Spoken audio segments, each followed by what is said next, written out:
Morning guys, hope you're doing well. I've got a slightly longer video today because I've tried to record it a couple of times and not quite captured what I've wanted to, so I'm going to give it a little bit more time.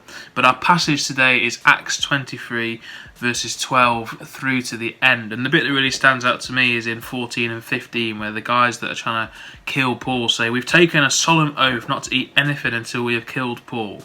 Now then, you and the Sanhedrin petition the commander to bring him before you on the pretext of wanting to get more accurate information about his case.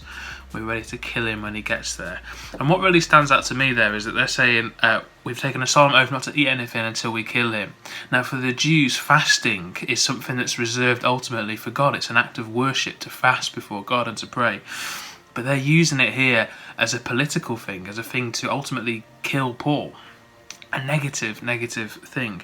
And these guys seem to have become so obsessed with the political situation, they're so worried about Paul coming in and shifting their status within their country, that they've lost their entire focus on God. They're no longer thinking about what's God doing in this, but instead they are fully focused on the political situation ahead of them and making political things happen for them to get their way, their own way, not necessarily God's way. And the challenge to me, I think, is that at the moment we can look around and we can become so obsessed and so overwhelmed by some of the political stuff that's going on, the election stuff in America and what's going on with Trump, what's happening here with our own government and the decisions that are being made. And what I'd say is that we don't ignore it, we don't hide away from it, but we have to choose to see it through the lens of God's work and God's will, not just our own man-made thoughts on all of it.